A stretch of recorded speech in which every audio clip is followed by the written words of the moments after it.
Mature theme. Disclaimer, ये audio series mature themes, language और violence को कंटेन करती है जो सभी लिसनर्स के लिए सूटेबल नहीं है। पेरेंटल एडवाइस नेसेसरी है। ये कंटेंट एडल्ट ऑडियंसेस के लिए है और इसमें combat, blood, murder, potentially disturbing scenarios और स्ट्रॉन्ग लैंग्वेज इंक्लूड हो सकती है। अगर आप ऐसी कंटेंट से इजीली ऑफेंडेड या डिस्टर्ब्ड हो जाते हैं तो प्लीज ना सुने। ये ऑडियो सीरीज किसी भी प्लेटफॉर्म कंटेंट को कॉपी नहीं करती है। स्टोरी फैंटेसी बेस्ड है। अगर कोई नाम मैच करता है तो हम इसे एक कोइंसिडेंस कह सकते हैं।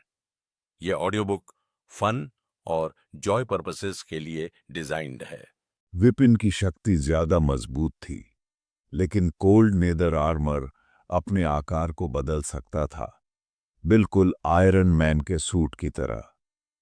समान शक्ति के बावजूद विस्फोटक हमलावर शक्ति पूरी तरह से अलग थी। उसकी सफलता को देखकर एल्डर भुवनेश्वर अभी भी दृढ़ रह सकता था। मेघरथ ने एक भौं उठाई और उसका दक्ष रैंक उसके पीछे उभर आया।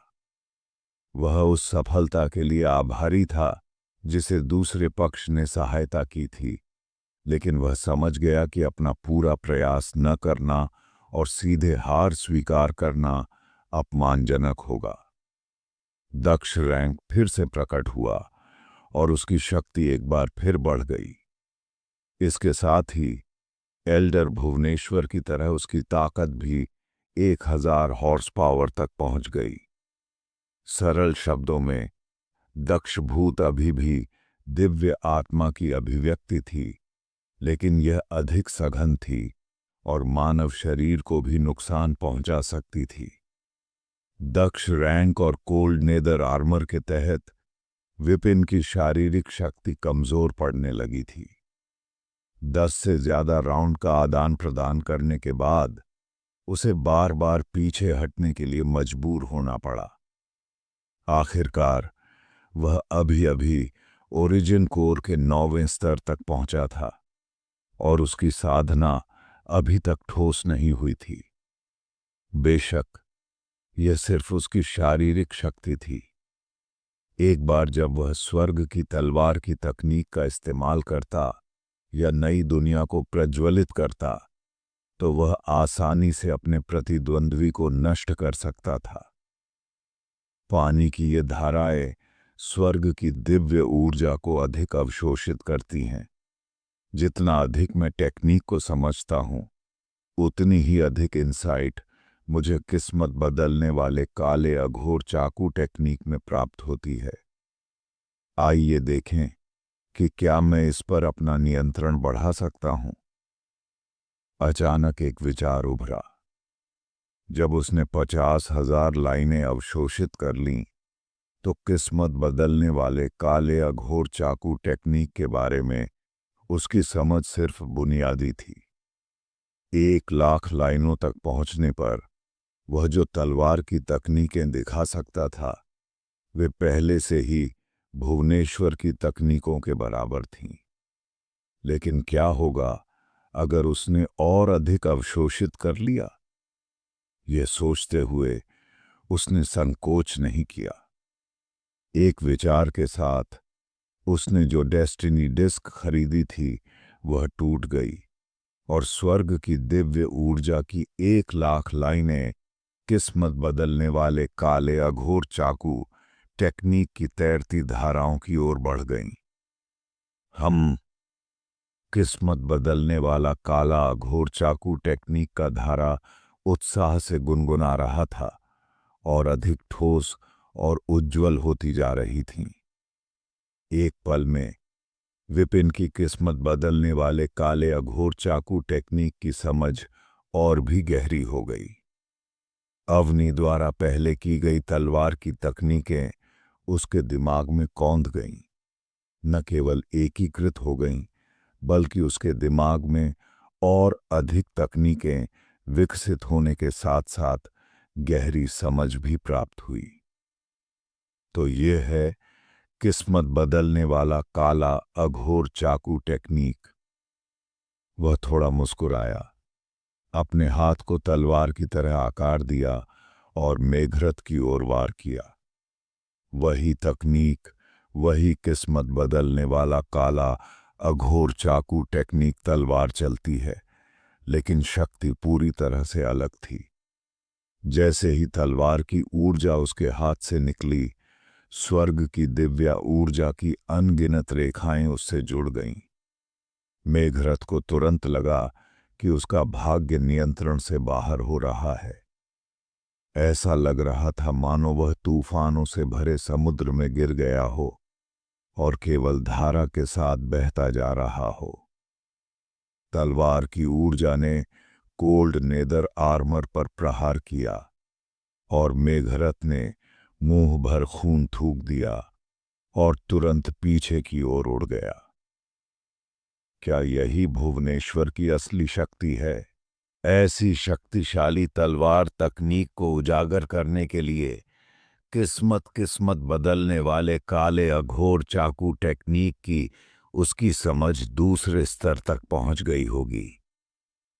दूसरा स्तर, वह क्या है?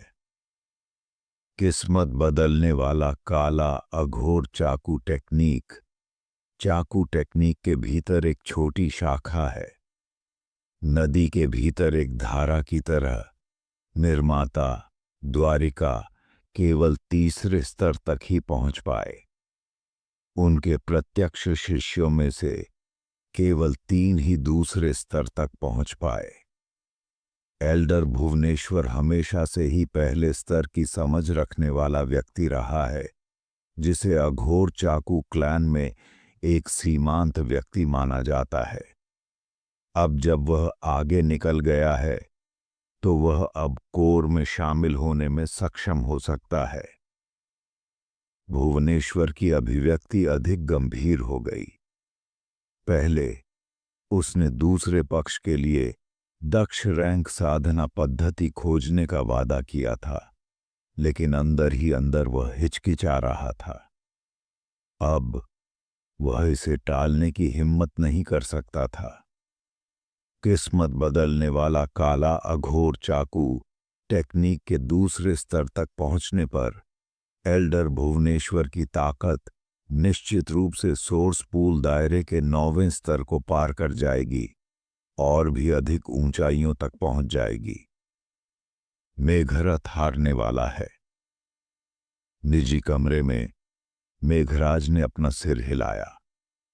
यद्यपि उसका छोटा भाई दक्ष रैंक क्षेत्र में प्रवेश कर चुका था और उसके पास कोल्ड नेदर आर्मर था जो उसकी रक्षा कर रहा था, फिर भी उसे हराना असंभव था। ऐसा व्यक्ति पहले से ही 2 स्टार स्वर्ग के मास्टर को चुनौती दे सकता है। महाराज, सुमन ने उत्सुकता से कहा। मेघराज ने जवाब दिया, एल्डर भुवनेश्वर की ताकत मेरी ताकत से कम नहीं है। मेघरथ का नुकसान अन्यायपूर्ण नहीं है। मैं इससे अधिक कुछ नहीं कर सकता। जेनिथ किंगडम, अघोर चाकू क्लैन। मुख्य हॉल में 10 से ज्यादा आकृतियां बैठी थीं। उनमें से एक बूढ़ा आदमी बीच में बैठा था, जिसके बाल बर्फ जैसे सफेद थे। उसकी भौहें चाकू की तरह थीं और उसकी निगाहें तलवार की तरह तेज थीं, जिससे ऐसी आभा निकल रही थी कि किसी के लिए भी उसकी आंखों में देखना मुश्किल था। मास्टर, वह राक्षस शैडो ऑफ जाइल में कूद गया है। अगर वह छिपा रहता है और बाहर नहीं आता है, तो क्या हमें उसे ऐसे ही छोड़ देना चाहिए? एक अधेड़ उम्र के आदमी ने भौहें सिकोड़ी। शैडो ऑफ जाइल को डेस्टिनी डिवाइन डोमेन में 21वां स्थान प्राप्त है, जिसमें अनगिनत नियम हैं। पिछले कई हजार सालों में इसमें प्रवेश करने के बाद कोई भी जीवित नहीं बचा था। भले ही यह राक्षस असाधारण रूप से प्रतिभाशाली हो, फिर भी उसके लिए लंबे समय तक टिकना मुश्किल होगा। चिंता करने लायक नहीं है। हालांकि चूंकि राक्षस काफी अजीब है, इसलिए हमें अपनी सुरक्षा कम नहीं करनी चाहिए। बाहर से उस पर नजर रखें। अगर किसी तरह से वह बचने में कामयाब हो जाता है तो हम उसे मौके पर ही मार देंगे। बुजुर्ग आदमी ने हाथ हिलाया। वह कोई और नहीं बल्कि किस्मत बदलने वाला काला अघोर चाकू टेक्निक का निर्माता द्वारिका था। समझ गया। अधेड़ उम्र के व्यक्ति ने सिर हिलाया और दोबारा बोलने ही वाला था कि अचानक उनके सामने मेज पर रखी एक चाकू जोर से हिली। यह द्वारिका की निजी तलवार थी, जो किस्मत बदलने वाला काला अघोर चाकू टेक्निक के बारे में उनकी समझ का स्रोत थी। उस समय द्वारिका ने इस ब्लेड को चलाकर किस्मत बदलने वाला काला अघोर चाकू टेक्निक का सार समझ लिया था और इसी से उन्होंने संप्रदाय की शैली बनाई थी। क्या हो रहा है? द्वारिका एक पल के लिए स्तब्ध रह गई और जल्दी से मुड़कर देखने लगी। चाकू लगातार हिल रहा था। कहानी के बीच में इंटरफेयर करने के लिए माफ़ी चाहता हूँ। अगर आप ये एपिसोड हमारे YouTube चैनल नेक्सस नरेटर में सुन रहे हैं तो फिर ठीक है, लेकिन अगर आप ये एपिसोड टेलीग्राम में सुन रहे हैं तो तुरंत उस चैनल को छोड़ दीजिए, क्योंकि ये चोर हैं जो हमारी मेहनत को बिना क्रेडिट के YouTube से डाउनलोड करके अपलोड कर रहा है। तो ऐसे चोर लोगों से दूर रहिए। तो चलिए आगे बढ़ते हैं और कहानी को और मज़ेदार बनाते हैं। अचानक उसके सामने रखी धूप बत्ती में आग लग गई और स्वर्ग की दिव्य ऊर्जा की धाराएं चारों ओर घूमने लगीं, जिससे चाकू का आकार बन गया।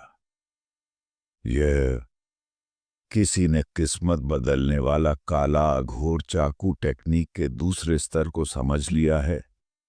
अद्भुत।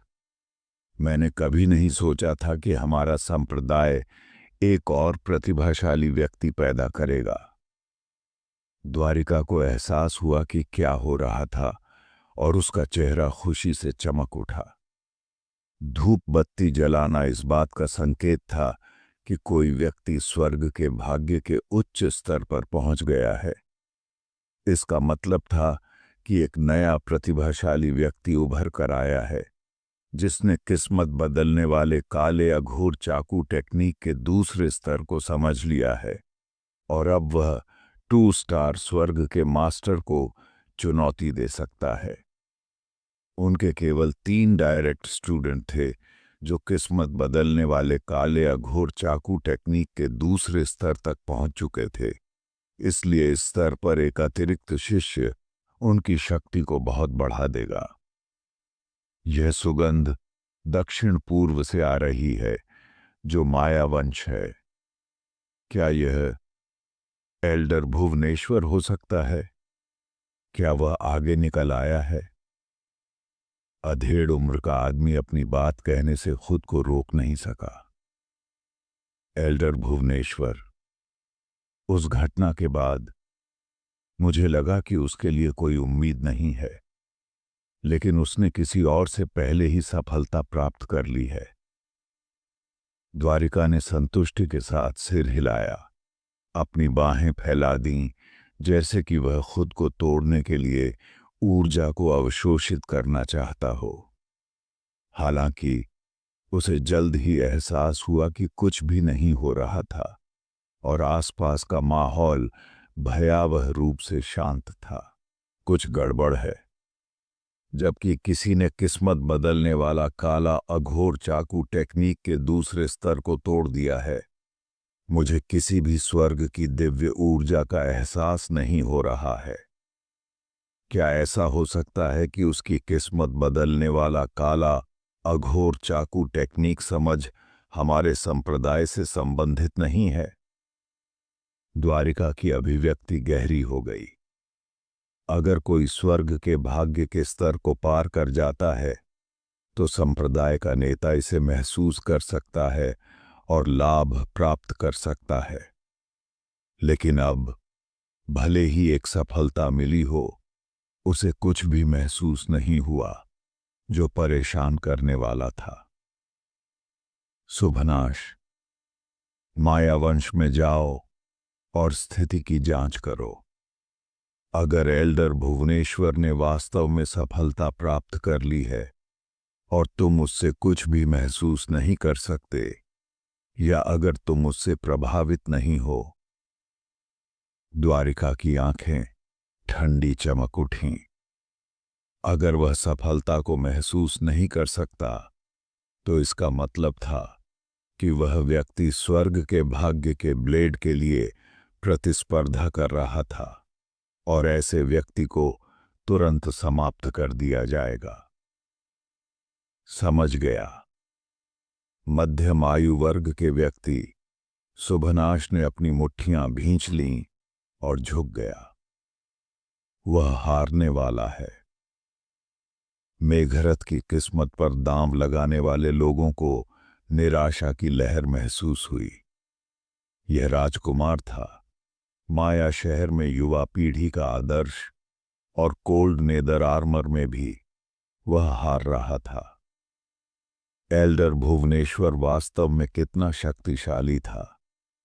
जैसे ही हर कोई हताश होकर अपने टिकट फाड़ने के लिए तैयार हो रहा था, एल्डर लिंग, जिसने अभी अभी मेघरथ पर हमला किया था, अचानक लाल हो गया और मुंह में खून थूक दिया।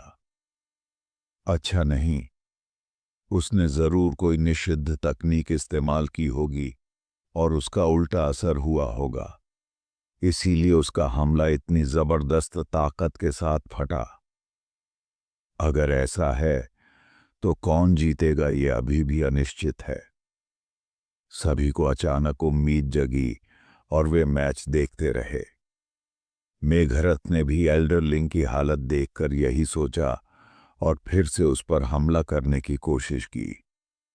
हालांकि एल्डर लिंग के खून थूकने के बावजूद उसने हठपूर्वक डटे रहने की कोशिश की और एक बार फिर अपने प्रतिद्वंद्वी को उड़ा दिया। 7 या 8 राउंड के बाद वे दोनों जमीन पर गिर पड़े, फिर से उठने में असमर्थ। क्या यह? दर्शकों ने भ्रमित दृष्टि से देखा।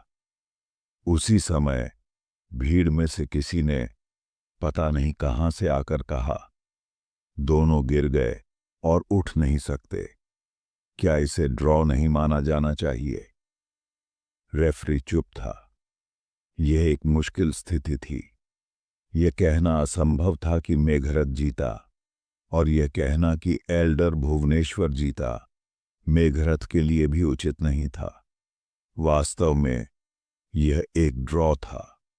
यह पहली बार था जब किसी ने जीवन मृत्यु के द्वंद्व को इस तरह समाप्त होते देखा था। मास्टर, रेफरी ने पहले कभी ऐसा अनुभव नहीं किया था, इसलिए वह कोई निर्णय लेने की हिम्मत नहीं जुटा पाया। वह झिझकते हुए एक निजी कमरे की ओर देखने लगा। लावण्या ने भौहें सिकोड़ी और आखिरकार सिर हिला दिया। ठीक है, मैं इस द्वंद्व युद्ध का परिणाम घोषित करता हूं। राजकुमार पिंगयुआन मेघरथ और एल्डर भुवनेश्वर के बीच का मैच ड्रॉ पर समाप्त हुआ। यहां तक कि ड्रॉ भी। मैं हार गया। इसकी भविष्यवाणी कौन कर सकता था? नहीं, रुको। ऐसा लगता है कि किसी ने वास्तव में ड्रॉ पर दांव लगाया था और 3 मिलियन सोर्स कॉइन्स दांव पर लगाए थे। क्या किस्मत है! जो लोग उच्च दांव वाले जुए में भाग ले रहे थे वे निराश थे, जबकि जो लोग ड्रॉ पर दांव लगा रहे थे वे खुशी से भर गए। 100 गुना का भुगतान 3 मिलियन 3 बिलियन में बदल रहा है। एरे रहरी हरे डीरी 100 गुना। इतनी संपत्ति निश्चित रूप से उन्हें हान युआन शहर में शीर्ष पर रखेगी। देखो, अभी किसने बोला? लावण्या ने आदेश दिया। थोड़ी देर बाद एक नौकर वापस आया। मिस, अभी जो बोला वह वही है जिसने ड्रा पर दांव लगाया था। मोटा आदमी। उसे पहले से ही जानकारी मिल गई होगी। उसने जानकारी बेच दी होगी और फिर उसने अपनी सारी बाजी ड्रॉ पर लगा दी होगी। लावण्या ने भौहें सिकोड़ लीं। उसे लगा कि कुछ गड़बड़ है, लेकिन वह ठीक से समझ नहीं पाई। मेघरथ और एल्डर भुवनेश्वर की सफलताएं मैच के दौरान ही हुई थीं, इसलिए कोई भी उनकी भविष्यवाणी नहीं कर सकता था, यहां तक कि वे खुद भी नहीं। लेकिन इस आदमी ने पहले से ही इसका अंदाजा लगा लिया था। इसमें कुछ गड़बड़ लग रही थी। ये आदमी संदिग्ध है। क्या हमें उसकी शर्त बदल देनी चाहिए?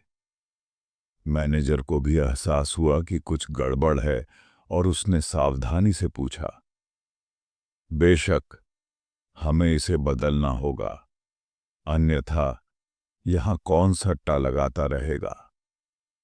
लावण्या ने अपना सिर हिलाया। यह 3 अरब है। मैनेजर ने मुंह सिकोड़ा।